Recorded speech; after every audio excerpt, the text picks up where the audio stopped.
생명의 샘가 이영훈 목사입니다. 오늘도 주 안에서 평안하신지요? 하나님께서 여러분들과 함께 말씀을 나눌 수 있도록 시간도 건강도 허락해 주신 일에 대해서 감사하고 있습니다. 샘가에서 스가랴서를 묵상해 오는데 13번째 시간입니다. 7장 8절에서 14절까지 포로의 원인이 되었다는 응답이죠. 금식의 교훈 후에 말씀하신 내용이 이어지는 그런 단락이죠. 하나님은 사랑의 하나님 동시에 공의의 하나님이시기도 하죠. 사랑과 공의는 서로를 온전하게 세웁니다. 이 같은 하나님의 성품은 어느 시대에나 변함이 없죠. 그러므로 우리는 행한 대로 갚으시는 하나님이 심을 잊지 말아야만 하겠습니다. 먼저 8절에서 10절까지는 진실한 재판을 행하며 서로 인애와 긍휼을 베풀어야 하지 않았겠느냐라고 하는 말씀입니다.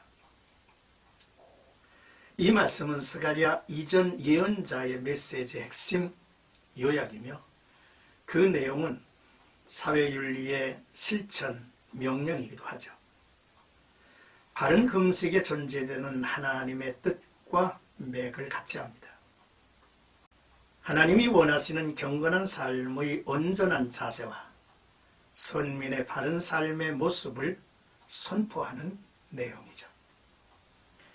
이스라엘이 들어야 하는 말씀은 신실한 재판을 행하여 사회 정의를 세우라는 것이었습니다. 정의롭고 공정한 법치가 이루어지지 않으면 사람들이 뭘 의지하고 살아갈 것입니까? 또한 서로 인애와 긍휼을 베풀라는 말씀을 순종하라고 했었죠. 인애와 긍휼의 본질은 사랑이었습니다. 그래서 예수님은 사랑으로 원수조차 사랑하고 핍박하는 자를 위하여 기도하라고 말씀을 하셨습니다. 이에 사도 요한은 사랑하지 않는 사람은 하나님을 알지 못하는 사람이라고 가르쳤습니다. 왜냐하면 하나님은 사랑이시기 때문이죠. 당시 사회에서 먹고 사는 생존조차 어려운 부류들이 있었는데 과부, 고아, 나그네, 그리고 궁핍한 자였습니다. 이들을 보살피는 것이 사랑의 출발점이 되어야 한다는 것이죠. 이제 11절에서 12절까지는 그 마음을 금강석 같게 하였다라고 하는 지적입니다. 이러한 하나님의 말씀에 이스라엘은 듣기 싫어하며 등을 돌리며 듣지 않으려고 귀를 막았습니다. 그 마음을 금강석 같게 하여 듣지 않았다는 거죠.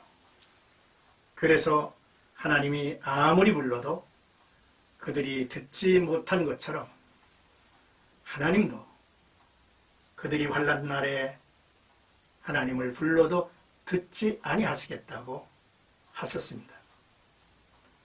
마음이 금강석 같다는 것은 그 심령이 부드럽지 못하고 굳어져 버려서 끊임없는 하나님의 부르심과 호소에도 꿈쩍하지 않고 그분의 애끓는 마음이 담긴 마음에 대해서 귀를 틀어막고 있었다는 거죠.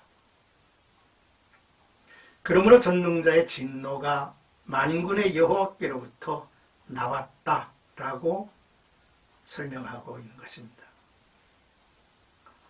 이들은 하나님의 심판의 경고를 참 많이 받았지만 결코 아랑곳하지 않았습니다. 이제 13절에서 14절은 그러므로 내가 그들을 바람으로 불어서 흩어버렸다라고 하는 말씀을 하십니다. 하나님의 진노가 내려진 것입니다. 기도에 응답하지 않겠다고 하셨어요. 포로로 끌려갈 것이라고도 했죠. 하나님은 그들을 바람으로 불어서 알지 못하던 여러 나라로 흩으신 것이죠. 시편 기자는 주께서 우리를 잡아먹힐 양처럼 그들에게 넘겨주시고 여러 민족 중에 우리를 흩으셨나이다 라고 고백을 했습니다. 과거에 이스라엘이 바벨론으로 잡혀간 이유를 지금 말씀해 주고 있는 것입니다. 아름다운 약속의 땅은 폐허가 됐죠. 젖과 꿀이 흐르는 가나안의 옥토는 아주 몹쓸 황무지가 되어버리고 말았습니다.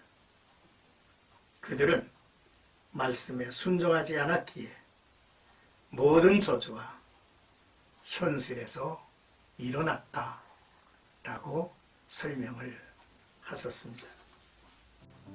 사랑하는 생각가족 여러분, 오늘의 말씀을 묵상하면서 첫째로 하나님은 이스라엘에게 선민으로서 합당한 삶의 길을 깨우쳐주고 계시다고 하는 사실을 볼 수 있었습니다. 의와 사랑의 실천, 이기적 삶이 아니라 이타적 삶을 실천하는 온전한 신앙 인격체가 되기를 하나님은 그토록 원하고 계셨다는 것이죠. 둘째로 하나님의 말씀에 순복하고 살아야겠다는 것이죠. 순종하는 곳에 안전이 있고 순종하는 곳에 하나님의 축복이 있는 것입니다. 하나님의 말씀에 순종하지 않고 하나님에게 등을 돌리고 떠나면 무엇보다 기도의 응답이 없죠. 우리의 하는 일에 형통함이 없고 패배하며 땅이 황폐하게 되어 소출을 내지 못하는 저주가 있을 것이라는 말씀입니다. 그뿐만 아니라 사탄 마귀의 포로, 노예가 될 것이라고 하는 사실이죠. 오늘도 나와 여러분들의 삶 속에 하나님이 말씀으로 늘 깨우쳐 주시고 그 말씀에 순복하고 살려고 하는 그 간절함을 아멘으로 받아들이고 오늘의 삶이 하나님의 약속 아래서 풍성한 삶이 되기를 주님의 이름으로 축복합니다.